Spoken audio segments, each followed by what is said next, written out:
Hey everybody, it's my kiln opening. My cone pack from the top shelf. This is 6, 5, and 4, so I'm shooting for a 5. I think I got it right there on the top shelf. Looks like a good 5 to me. This is part of a set from my sister. Trying again, different style this time. This is a dark brown clay body, electric brown, with a white slip that I carved through when it was leather hard, and then just put a snowflake on the inside and did a wax resist to get a clean line on it. So that's that bowl. Looks it's a little pinholy, but I think I'm going to not worry about that. Just a few tiny ones. Oh, this isn't good. This is a bowl. I threw one like these before, but I messed it up in a reglaze, so I threw another one. And I don't know if you can see, but it's got a lot of big, huge drips where the clear pooled on dripping off the rim. I think. I don't know if you can see those or not, if they're coming out, and it's kind of milky in here where it got thick and puddles. I really don't like this clear. I decided I'm going to get rid of it.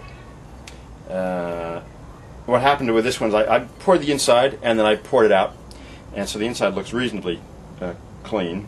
But the outside was too big to get in the bucket, so I had to stack it up on something like this and then pour around the outside, and the glaze gets very thick around the rim, and then I guess when it melts it unevenly drips. I tried to make it as smooth as I could, but the problem with the glaze is it's very sensitive to thickness, so I'd give a little rub and poof, it would be powder and I'd be right down to the clay body again. So I'm going to have to re-throw this one and throw this one out. I think that's going to be hammer time. Here's another one, very similar to that one, only this one is got the green. Oh, by the way, let me explain. This is underglaze. This is a green underglaze on orange underglaze. The other one was a white, a red, and a orange. This is green and white and orange and underglaze on the speckled buff, Laguna speckled buff. And this one did the same thing. It looks fine on the inside where I poured it out, but on the outside where the lip must have gotten too thick, it ran down, and I've got really ugly lumps there. If anybody's got an idea as to what I can do about these, if there's some way I can Dremel them down and then maybe polish them and reglaze them, I mean not reglaze them, just stick them back in the fire and maybe they'd smooth out. If anybody's ever tried that, please let me know in the comments. And that's the top shelf. Okay, here's the second shelf. This is a 4-shelf load. Here's the this is the cone pack for the second shelf down. This is 6, 5, and 4. This is getting pretty hot now. This is 6 is 3 o'clock, 5 is down, 4 is melted. So that's looking more like a 5.5, which I don't like. It's mottled spice. And this had a blue underglaze in here, in a ring around the bottom, and there. You can sort of see that one. I don't know if you can make that out. But it looks like the same thing happened on this one. I poured the inside, poured it out, turned it over, and had to pour the outside that way. It looks too thin. It's got pinholes, and where it accumulated on the rim, I had to, it obviously ran down and has gone over my blue stripe and has pooled in kind of lumpy ways. So this is definitely getting the hammer. I got 4 bowls for my sister. These are smaller cereal bowls. And dark brown clay body slip decorated on the outside, white slip, and then waxed and glazed with the snowflake. There's one. That little dot pattern there. 2. So another little strange circus-y pattern. 3. And little wavy bits. 4. These have got some pinholes in them, and I don't know whether I'm going to throw them back in or not. Small bowl. I did a drip, a little underglaze drip on the outside with purple. Covered it with clear. This is, by the way, the clear works fine if you just dunk it and pull it out and regular dip. But when you got to do fancy things like I me with big bowls. It's hard for me to swirl them and get them even and pour them out and that kind of thing. And obviously I'm crap at pouring around the outside. So, but if I just need to dunk it in, if it fits in the bowl and dunk it in and pull it out, I'm fine. And inside, I took, my daughter did a cutout, did a bird, drew a bird. I cut it out with an X-Acto, and I laid it in here wet so it would stick down. And I just brushed white slip along the outside to make that beautiful thing there. And then just dipped, like I said, dipped it in clear, and it looks fine. So I'm still not going to keep the clear.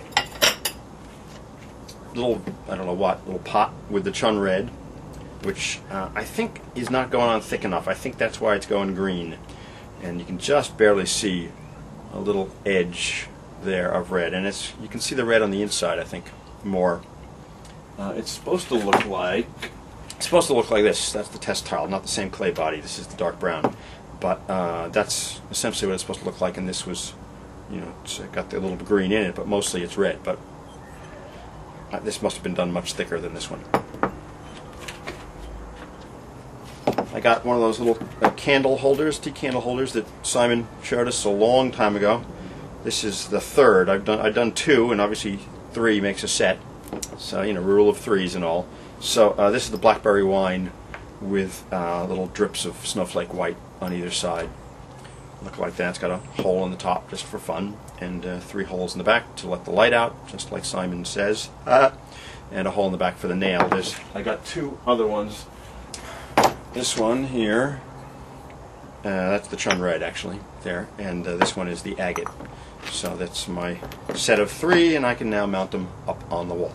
This is just a little. I was doing lids for coffee mugs, even though people think that's odd, but a lot of people in my office said, "Yeah, I'd love to have a mug, so a lid for my mug, so that when I walk away from my coffee, I can keep it warm." So I was throwing lids and I was putting knobs on, and this one I was just got carried away, and I made it a candle holder. So it didn't fit any of the mugs when I was done, so I just left it as a candle holder. This is the Chun red, also went green, and the blackberry wine. This is a candlestick that I made. This is half of a ring. I think you saw half of a donut. I think you saw, I did one of these in my first kiln opening video that you saw. And I decided to do it again. I didn't like the way that one came out with all the refirings, but I did like the design of it. So this is the ring here, and this is just a thrown bottom that I smushed so it came out to match, and carved a decoration in.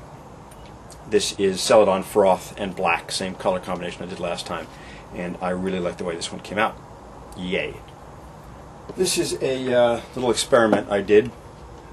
This was, the attempt was to, besides testing my newly mixed slips, which obviously are too light, there's not enough color in there for me, so I'm going to have to add some more mason stain to them and mix them up again.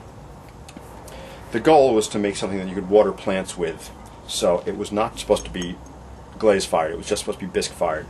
I was hoping that I would dip it in the clear, and I would, even though it's not a low fire glaze, that even at cone 06 it would begin to get clear enough to see the decoration through it.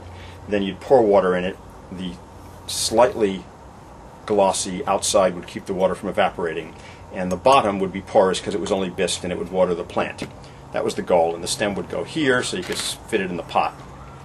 That was the goal. It didn't work. Pulled it out of the bisque firing, and it was just smooth white. So I decided I would obviously glaze fire it and see what the colors looked like through the new clear. This is the new clear that I've got. I've got test tiles in the bottom shelf, and the new clear looks like it comes out very nice. No issues, no globby bits, but the slips are definitely too light in color. They don't have enough richness to them. So I'm going to have to add more mason stain to those and mix them up again and try it again. This is a zombie that my son made out of clay, and there it is. Ta-da!